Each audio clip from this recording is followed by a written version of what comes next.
سلامونه دوستانو، په دې هیله چې ټول به راته روغ او جوړ یاست. په لومړي سر خو ټولو افغانانو ته د سترې بریا مبارکي وایم. د افغانستان کرکټ ملي لوبډلې وکولی شوله چې د 2024 شلاوريز نړیوال جام په دویمه تمریناتي لوبه کې سکاټلند لوبډلې ته په 55 منډو په توپیر ستره ماته ورکړه. افغان لوبډلې په دویمه تمریناتي لوبه کې د لوبې ټاس وګټي چې په خپله د توپونې پرېکړه وکړله. په ټاکل شویو 10 اورونو کې د اتو لوبغاړو په سوځېدو سره 178 منډې جوړې کړلې چې په دغه لوبه کې ګلبدین نایب عظمت الله عمرزي ډېره زبردسته په زړه پورې توپونه وکړله.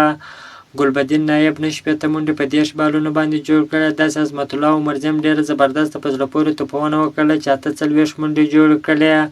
محمد نبي او راشد خان بیا 15 منډې جوړې کړلې. د افغانستان د 190 منډو ستر هدف په تعقیب کې د سکاټلند لوبډلې ډېره خرابه توپونه وکړله چې په پوره 10 اورونو کې د 9 لوبغاړو په سوځېدو سره 123 منډې جوړې کړلې چې د افغان لوبډلې په دویمه تمریناتي لوبه کې په 55 منډو په توپیر ستره ماته وخوړله. د افغان لوبډلې په ګټه ننګیالي خروټي، راشد خان ارمان، نوین الحق او داسې مجیب رحمان ډېره زبردسته په زړه پورې توپ اچونه وکړله چې مجیب رحمان 2 وکټه، راشد خان، نوین الحق، عظمت الله عمرزي به 1 وکټه ترلاسه کړله. افغان اتلان به د روان شلاوريز نړیوال جام سیالیو کې به خپله لومړۍ رسمي لوبه د یوګانډا لوبډلې پر وړاندې د سې شنبې په ورځ ترسره کړي.